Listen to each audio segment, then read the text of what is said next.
ತರ ಇದನ್ನ ಒಪ್ಪಕ್ಕೆ ಸಾಧ್ಯವಿಲ್ಲ. ಸರ್, ನಾಗಮೋಹನ್ ದಾಸ್ ಅವರ ವರದಿ ಅಥವಾ ಅವರು ಪ್ರಸ್ತಾವನೆ ಮಾಡಿದಂತಹ ಈ ಬೈಫರ್ಗೇಷನ್ ಪ್ರಶ್ನೆ ಕೇಳ್ತೀನಿ. ಈ 1, 6, 5, 4, 1% ಈ 5 ಕ್ಯಾಟಗರಿಯಾಗಿ ವಿಂಗಡಣೆ ಮಾಡಿ ಅದಕ್ಕೆ ಪೂರಕವಾಗಿ 1%, 6%, 5%, 4%, 1% ಹೀಗೆ ಮಾಡಿದ್ದ ವಿಂಗಡಣೆ ನ್ಯಾಯಸಮ್ಮತವಾಗಿ ಇದೆಯಾ ಇಲ್ವಾ ಅಂತ ಹೇಳಿ ಆ ಗಮನಕ್ಕೆ ಹೋದ್ರೆ 5% ಬಲಗೈ ಸಮುದಾಯಕ್ಕೆ ಸಿಗ್ತಾ ಇತ್ತು. ಈ ಖಂಡಿತ ಮೇಡಮ್, ನಾಗಮೋಹನ್ ದಾಸ್ ಆಯೋಗದ ವರದಿ ಅಪೂರ್ಣ, ಪಕ್ಷಪಾತ, ಅವೈಜ್ಞಾನಿಕ. ನಾಗಮೋಹನ್ ದಾಸ್ ಆಯೋಗದ ವರದಿಯನ್ನ ಅಕ್ಸೆಪ್ಟ್ ಮಾಡ್ಕೊಳ್ಳಕ್ಕೆ ಸಾಧ್ಯವೇ ಇಲ್ಲ. ಅದಕ್ಕೆ ನಾವು ವಿವರಣೆ ಏನು ಕೊಡ್ತಾ ಇದ್ದೀನಿ. ಯಾಕೆ ಅಂತ ಕರ್ನಾಟಕ ಸರ್ಕಾರ 24ನೇ ಇಸ್ವಿ ಡಿಸೆಂಬರ್ 12ನೇ ತಾರೀಕು ಇವ್ರಿಗೆ ಒಂದು ನಿಬಂಧನೆಗಳನ್ನು ಕೊಟ್ಟಿದೆ. ಆ ನಿಬಂಧನೆಗಳೇನು ಅಂದ್ರೆ ಹೋಮೋಜಿನಿಯಸ್ ಕ್ಯಾರೆಕ್ಟರ್ ಇರೋಂಥವ್ರನ್ನ ಒಂದ್ ಕಡೆ ಸೇರಿಸ್ಬೇಕು. ಆದ್ರೆ ನಾಗಮೋಹನ್ ದಾಸ್ ಅವರು ರೆಟ್ರೋಜಿನಿಯಸ್ ಕ್ಯಾರೆಕ್ಟರ್ ಇರೋಂಥವ್ರನ್ನ ಒಂದ್ ಕಡೆ ಸೇರಿಸಿದ್ದಾರೆ. ಆದಿ ಕರ್ನಾಟಕ, ಆದಿ ದ್ರಾವಿಡ, ಆದಿ ಆಂಧ್ರ ಇದು ಜಾತಿ ಅಲ್ಲ, ಜಾತಿಗಳ ಪಟ್ಟಿ ಒಳಗಡೆ ಸೇರ್ಕೊಂಡಿದೆ. ಇದು ಜಾತಿಗಳ ಸಮೂಹ. ಹಾಗಾಗಿ ಅಲ್ಲಿರುವಂತಹ ವಲಯ ಮಾದಗರ ಜನಸಂಖ್ಯೆಯನ್ನು ನೀವು ಕಂಡಿಡೀರಿ ಎನ್ನುವಂಥದ್ದು 5ನೇ ನಿಬಂಧನೆಗಳಲ್ಲಿ ಇದೆ. ನಾಗಮೋಹನ್ ದಾಸ್ ಅವರು ಅದನ್ನು ಮಾಡಿಲ್ಲ. ಸುಪ್ರೀಂ ಕೋರ್ಟ್ ಹೇಳಿದೆ ಪೂರ್ಣ ದತ್ತಾಂಶಗಳನ್ನ ಕಲೆಕ್ಟ್ ಮಾಡಿ ನೀವು ಒಳ ಮೀಸಲಾತಿಯನ್ನು ಕೊಡಬೇಕು ಅಂತ. ಇವರು ಪೂರ್ಣ ದತ್ತಾಂಶವನ್ನ ಇವರು ಕಲೆಕ್ಟ್ ಮಾಡಿಲ್ಲ. ಇದಕ್ಕೆ ನಾವು ವಿವರಣೆ ಏನು ಕೊಡ್ತೀನಿ. ನಾಗಮೋಹನ್ ದಾಸ್ ಅವರು ಸರ್ವೆ ಮಾತನ್ನ ನಾನು ಖಡಾಖಂಡಿತವಾಗಿ ನಿರಾಕರಿಸ್ತೀನಿ ಮತ್ತು ವಿರೋಧಿಸ್ತೀನಿ. ಆಂಜನೇಯನವರು ಮಾತನಾಡುವಾಗ ಇತಿಹಾಸವನ್ನ ತಿಳ್ಕೊಳ್ಬೇಕು. ಯಾಕೆಂದ್ರೆ ಬಲಗೈನವರು ಹೆಚ್ಚು ಹುದ್ದೆಗಳನ್ನ ಪಡ್ಕೊಂಡಿದ್ದಾರೆ ಮತ್ತು ಹೆಚ್ಚು ಜನ ವಿದ್ಯಾವಂತರಾಗಿದ್ದಾರೆ ಅಂತ. ಹೌದು, ಬಲಗೈನವರು ಹೆಚ್ಚು ವಿದ್ಯಾವಂತರಾಗಿದ್ದಾರೆ, ಹೆಚ್ಚು ಉದ್ಯೋಗವನ್ನ ಪಡ್ಕೊಂಡಿದ್ದಾರೆ. ಅದಕ್ಕೆ ಕಾರಣ ಏನು ಅಂದ್ರೆ ನಾವೆಲ್ಲ ಪ್ಯೂರ್ ಅಂಬೇಡ್ಕರ್ ವಾದಿಗಳು. ಅಂಬೇಡ್ಕರ್ ಅವರು ಅವತ್ತು ನಮ್ಗೆ ಆದೇಶವನ್ನು ಕೊಟ್ಟಿದ್ರು. ನಾವು ಅವ್ರನ್ನ ಓದ್ದು ಅರ್ಥ ಮಾಡಿಕೊಂಡು ಹೃದಯಕ್ಕೆ ಬಿಟ್ಕೊಂಡು ₹1 ದುಡ್ಡು ಸಿಕ್ತು ಅಂತಂದ್ರೆ ನೀವು 50 ಪೈಸಕ್ಕೆ ರೊಟ್ಟಿ ತಕೊಳ್ಳಿ, ಇನ್ನು 50 ಪೈಸಕ್ಕೆ ಪುಸ್ತಕ ತಕೊಳ್ಳಿ ಅಂದ್ರು. ಯಾರು ಅಂಬೇಡ್ಕರ್ನ ಪಾಲನೆ ಮಾಡಿದ್ರು ಅವ್ರು ಹೆಚ್ಚು ವಿದ್ಯಾಭ್ಯಾಸದ ಕಡೆ ಹೋದ್ರು. ಯಾರು ಅಂಬೇಡ್ಕರ್ ನಾವು ಕಾಯಕವನ್ನೇ ದೇವರು ಅಂತ ಅನ್ಕೊಂಡ್ವಿ, ನಮ್ ತಪ್ಪಾದು ಅಂತಾರೆ. ಆಯ್ತು, ಬಲಗೈ ಸಮುದಾಯದವರು ವಿದ್ಯಾವಂತರಾದ್ರು, ಬಟ್ ನಾವು ವೃತ್ತಿ ಧರ್ಮ ಮರಿಲಿಲ್ಲ. ನಮ್ಮ ವೃತ್ತಿಯನ್ನ ಪಾರಂಪರಿಕವಾಗಿ ಬಂದ ನಮ್ಮ ವೃತ್ತಿಯನ್ನೇ ನಾವು ನಂಬ್ಕೊಂಡಿದ್ವಿ, ನಮ್ ತಪ್ಪ ಅಂತ ಕೇಳ್ತಾರೆ.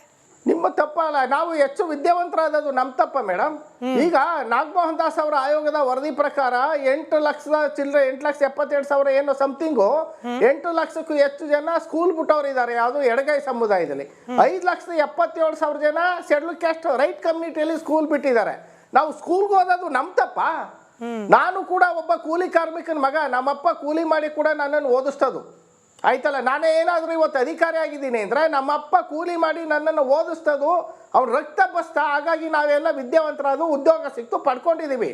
ಆದರೆ ಆಂಜನೇಯನವರು ಆರೋಪ ಮಾಡ್ತಾರಲ್ಲ, ಇವತ್ತಿನವರೆಗೆ 75 ವರ್ಷದಲ್ಲಿ ಶೆಡ್ಯೂಲ್ ಕ್ಯಾಸ್ಟ್ ರೈಟ್ ಕಮ್ಯುನಿಟಿಯಿಂದ ಒಬ್ಬ KPSC ಚೇರ್ಮನ್ ಆಗಿಲ್ಲ. ಚೇರ್ಮನ್ ಆಗಿರೋಂಥವ್ರು ಎಡಗೈ ಸಮುದಾಯದವರು 3 ಜನ KPSC ಚೇರ್ಮನ್ಗಳಾಗಿದ್ದಾರೆ. ಇವ್ರ ಅವಧಿಯಲ್ಲಿ ನೇಮಕ ಆಗಿರುವಂತಹ ಶೆಡ್ಯೂಲ್ ಕ್ಯಾಸ್ಟ್ ಪಟ್ಟಿಯನ್ನ ತೆಗೆದು ನೋಡಿ, ನೀವು ಗೊತ್ತಾಗುತ್ತೆ ಯಾವ ಜಾತಿಯವರು ಯಾವಾಗ KPSC ಅಧ್ಯಕ್ಷರಾಗಿದ್ದಾಗ ಎಷ್ಟೆಷ್ಟು ಜನ ನೇಮಕ ಆಗಿದ್ದಾರೆ.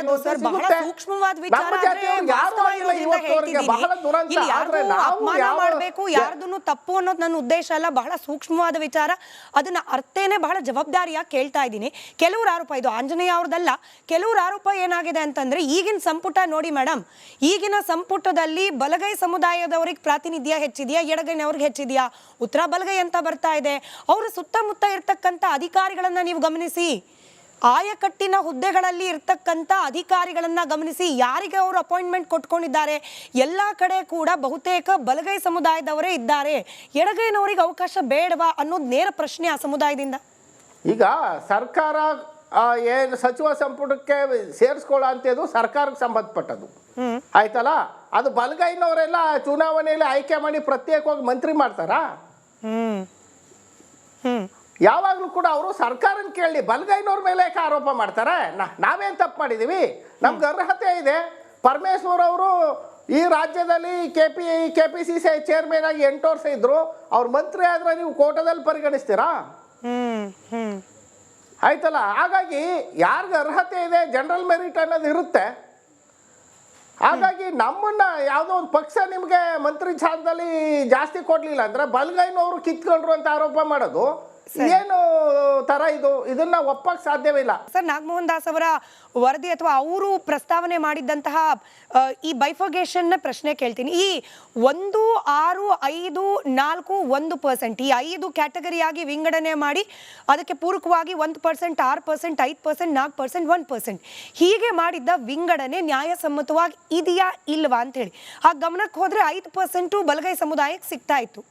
ಈ ಖಂಡಿತ ಮೇಡಮ್, ನಾಗಮೋಹನ್ ದಾಸ್ ಆಯೋಗದ ವರದಿ ಅಪೂರ್ಣ, ಪಕ್ಷಪಾತ, ಅವೈಜ್ಞಾನಿಕ. ನಾಗಮೋಹನ್ ದಾಸ್ ಆಯೋಗದ ವರದಿಯನ್ನ ಅಕ್ಸೆಪ್ಟ್ ಮಾಡ್ಕೊಳ್ಳಕ್ಕೆ ಸಾಧ್ಯವೇ ಇಲ್ಲ. ಅದಕ್ಕೆ ನಾವು ವಿವರಣೆ ಏನು ಕೊಡ್ತಾ ಇದ್ದೀನಿ ಯಾಕೆ ಅಂತ.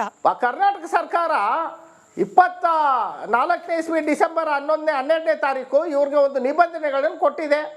ಆ ನಿಬಂಧನೆಗಳೇನು ಅಂದ್ರೆ ಹೋಮೋಜಿನಿಯಸ್ ಕ್ಯಾರೆಕ್ಟರ್ ಇರೋಂಥವ್ರನ್ನ ಒಂದ್ ಕಡೆ ಸೇರಿಸ್ಬೇಕು.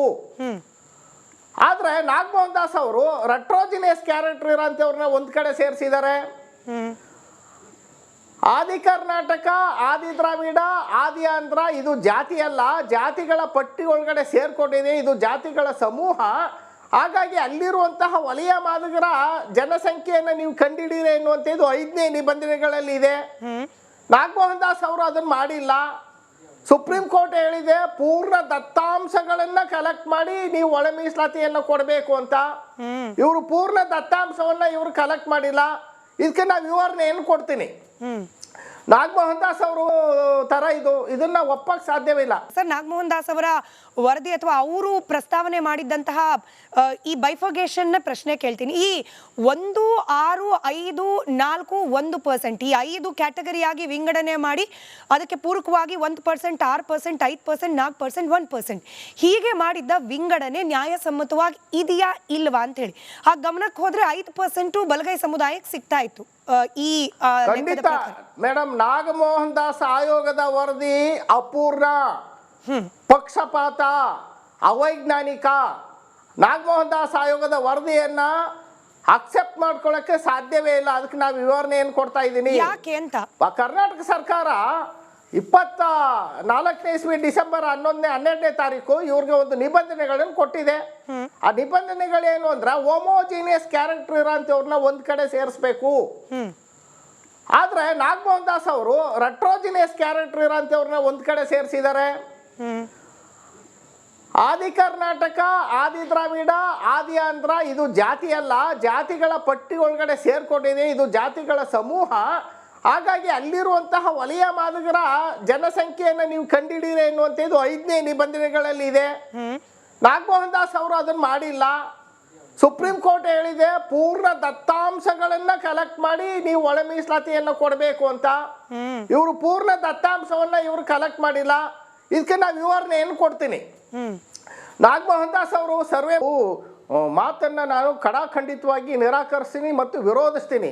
ಆಂಜನೇಯನವರು ಮಾತನಾಡುವಾಗ ಇತಿಹಾಸವನ್ನ ತಿಳ್ಕೊಳ್ಬೇಕು. ಯಾಕೆಂದ್ರೆ ಬಲಗೈನವರು ಹೆಚ್ಚು ಹುದ್ದೆಗಳನ್ನ ಪಡ್ಕೊಂಡಿದ್ದಾರೆ ಮತ್ತು ಹೆಚ್ಚು ಜನ ವಿದ್ಯಾವಂತರಾಗಿದ್ದಾರೆ ಅಂತ.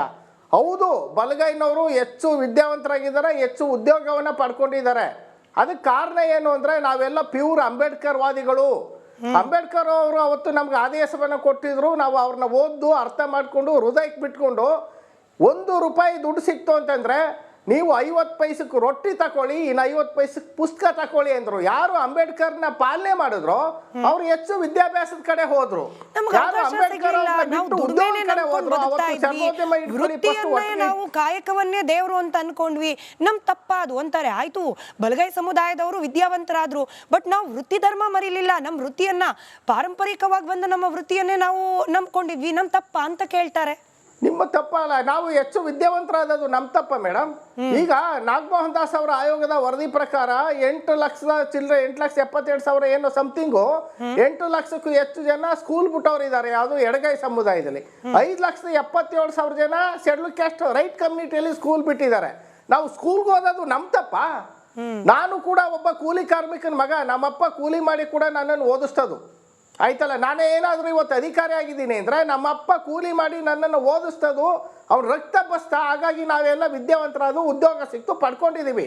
ಆದ್ರೆ ಆಂಜನೇಯನವರು ಆರೋಪ ಮಾಡ್ತಾರಲ್ಲ, ಇವತ್ತಿನವರೆಗೆ 75 ವರ್ಷದಲ್ಲಿ ಶೆಡ್ಯೂಲ್ ಕ್ಯಾಸ್ಟ್ ರೈಟ್ ಕಮ್ಯುನಿಟಿಯಿಂದ ಒಬ್ಬ KPSC ಚೇರ್ಮನ್ ಆಗಿಲ್ಲ. ಚೇರ್ಮನ್ ಆಗಿರೋಂಥವ್ರು ಎಡಗೈ ಸಮುದಾಯದವರು 3 ಜನ KPSC ಚೇರ್ಮನ್ಗಳಾಗಿದ್ದಾರೆ. ಇವ್ರ ಅವಧಿಯಲ್ಲಿ ನೇಮಕ ಆಗಿರುವಂತಹ ಶೆಡ್ಯೂಲ್ ಕ್ಯಾಸ್ಟ್ ಪಟ್ಟಿಯನ್ನ ತೆಗೆದು ನೋಡಿ, ನೀವು ಗೊತ್ತಾಗುತ್ತೆ ಯಾವ ಜಾತಿಯವರು ಯಾವಾಗ KPSC ಅಧ್ಯಕ್ಷರಾಗಿದ್ದಾಗ ಎಷ್ಟೆಷ್ಟು ಜನ ನೇಮಕ ಆಗಿದ್ದಾರೆ ಅನ್ನೋದು ಸಿಗುತ್ತೆ.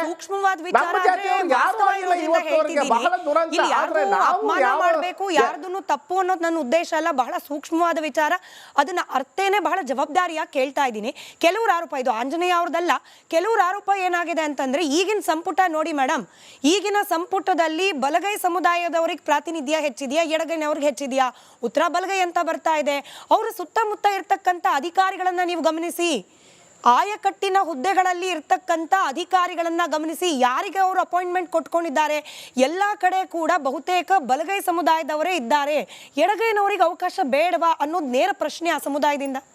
ಈಗ ಸರ್ಕಾರ ಏನು ಸಚಿವ ಸಂಪುಟಕ್ಕೆ ಸೇರಿಸ್ಕೊಳ್ಳೋ ಅಂತದ್ದು ಸರ್ಕಾರಕ್ಕೆ ಸಂಬಂಧಪಟ್ಟದ್ದು ಆಯ್ತಲ್ಲ. ಅದು ಬಲಗೈನವರೆಲ್ಲ ಚುನಾವಣೆಯಲ್ಲಿ ಆಯ್ಕೆ ಮಾಡಿ ಪ್ರತ್ಯೇಕವಾಗಿ ಮಂತ್ರಿ ಮಾಡ್ತಾರಾ? ಯಾವಾಗಲೂ ಕೂಡ ಅವರು ಸರ್ಕಾರನ ಕೇಳಿ ಬಲಗೈನವ್ರ ಮೇಲೆ ಯಾಕೆ ಆರೋಪ ಮಾಡ್ತಾರೆ? ನಾವೇನು ತಪ್ಪು ಮಾಡಿದ್ದೀವಿ? ನಮ್ಗೆ ಅರ್ಹತೆ ಇದೆ. ಪರಮೇಶ್ವರ್ ಅವರು ಈ ರಾಜ್ಯದಲ್ಲಿ KPCC ಚೇರ್ಮನ್ ಆಗಿ 8 ವರ್ಷ ಇದ್ರು. ಅವ್ರ ಮಂತ್ರಿ ಆದ್ರೆ ನೀವು ಕೋಟದಲ್ಲಿ ಪರಿಗಣಿಸ್ತೀರಾ? ಆಯ್ತಲ್ಲ. ಹಾಗಾಗಿ ಯಾರಿಗೆ ಅರ್ಹತೆ ಇದೆ, ಜನರಲ್ ಮೆರಿಟ್ ಅನ್ನೋದು ಇರುತ್ತೆ. ಹಾಗಾಗಿ ನಮ್ಮನ್ನ ಯಾವುದೋ ಒಂದು ಪಕ್ಷ ನಿಮಗೆ ಮಂತ್ರಿ ಸ್ಥಾನದಲ್ಲಿ ಜಾಸ್ತಿ ಕೊಡ್ಲಿಲ್ಲ ಅಂದ್ರೆ ಬಲಗೈನವರು ಕಿತ್ಕೊಂಡ್ರು ಅಂತ ಆರೋಪ ಮಾಡೋದು ಏನು ತರ? ಇದನ್ನ ಒಪ್ಪಕ್ಕೆ ಸಾಧ್ಯವಿಲ್ಲ ಸರ್. ನಾಗಮೋಹನ್ ದಾಸ್ ಅವರ ವರದಿ ಅಥವಾ ಅವರು ಪ್ರಸ್ತಾವನೆ ಮಾಡಿದ್ದಂತಹ ಈ ಬೈಫರ್ಗೇಷನ್ ಪ್ರಶ್ನೆ ಕೇಳ್ತೀನಿ. ಈ 1, 6, 5, 4, 1% ಈ 5 ಕ್ಯಾಟಗರಿಯಾಗಿ ವಿಂಗಡಣೆ ಮಾಡಿ ಅದಕ್ಕೆ ಪೂರಕವಾಗಿ 1%, 6%, 5%, 4%, 1% ಹೀಗೆ ಮಾಡಿದ್ದ ವಿಂಗಡಣೆ ನ್ಯಾಯಸಮ್ಮತವಾಗಿ ಇದೆಯಾ ಇಲ್ವಾ ಅಂತ ಹೇಳಿ ಆ ಗಮನಕ್ಕೆ ಹೋದ್ರೆ 5% ಬಲಗೈ ಸಮುದಾಯಕ್ಕೆ ಸಿಗ್ತಾ ಇತ್ತು. ಈ ಖಂಡಿತ ಮೇಡಮ್, ನಾಗಮೋಹನ್ ದಾಸ್ ಆಯೋಗದ ವರದಿ ಅಪೂರ್ಣ, ಪಕ್ಷಪಾತ, ಅವೈಜ್ಞಾನಿಕ. ನಾಗಮೋಹನ್ ದಾಸ್ ಆಯೋಗದ ವರದಿಯನ್ನ ಅಕ್ಸೆಪ್ಟ್ ಮಾಡ್ಕೊಳ್ಳಕ್ಕೆ ಸಾಧ್ಯವೇ ಇಲ್ಲ. ಅದಕ್ಕೆ ನಾವು ವಿವರಣೆ ಏನು ಕೊಡ್ತಾ ಇದ್ದೀನಿ ಯಾಕೆ ಅಂತ. ಕರ್ನಾಟಕ ಸರ್ಕಾರ 24ನೇ ಇಸ್ವಿ ಡಿಸೆಂಬರ್ 12ನೇ ತಾರೀಕು ಇವ್ರಿಗೆ ಒಂದು ನಿಬಂಧನೆಗಳನ್ನು ಕೊಟ್ಟಿದೆ. ಆ ನಿಬಂಧನೆಗಳೇನು ಅಂದ್ರೆ ಹೋಮೋಜಿನಿಯಸ್ ಕ್ಯಾರೆಕ್ಟರ್ ಇರೋಂಥವ್ರನ್ನ ಒಂದ್ ಕಡೆ ಸೇರಿಸ್ಬೇಕು. ಆದ್ರೆ ನಾಗಮೋಹನ್ ದಾಸ್ ಅವರು ರೆಟ್ರೋಜಿನಿಯಸ್ ಕ್ಯಾರೆಕ್ಟರ್ ಇರೋಂಥವ್ರನ್ನ ಒಂದ್ ಕಡೆ ಸೇರಿಸಿದ್ದಾರೆ. ಆದಿ ಕರ್ನಾಟಕ, ಆದಿ ದ್ರಾವಿಡ, ಆದಿ ಆಂಧ್ರ ಇದು ಜಾತಿ ಅಲ್ಲ, ಜಾತಿಗಳ ಪಟ್ಟಿ ಒಳಗಡೆ ಸೇರ್ಕೊಂಡಿದೆ. ಇದು ಜಾತಿಗಳ ಸಮೂಹ. ಹಾಗಾಗಿ ಅಲ್ಲಿರುವಂತಹ ವಲಯ ಮಾದಗರ ಜನಸಂಖ್ಯೆಯನ್ನು ನೀವು ಕಂಡಿಡೀರಿ ಎನ್ನುವಂಥದ್ದು 5ನೇ ನಿಬಂಧನೆಗಳಲ್ಲಿ ಇದೆ. ನಾಗಮೋಹನ್ ದಾಸ್ ಅವರು ಅದನ್ನು ಮಾಡಿಲ್ಲ. ಸುಪ್ರೀಂ ಕೋರ್ಟ್ ಹೇಳಿದೆ ಪೂರ್ಣ ದತ್ತಾಂಶಗಳನ್ನ ಕಲೆಕ್ಟ್ ಮಾಡಿ ನೀವು ಒಳ ಮೀಸಲಾತಿಯನ್ನು ಕೊಡಬೇಕು ಅಂತ.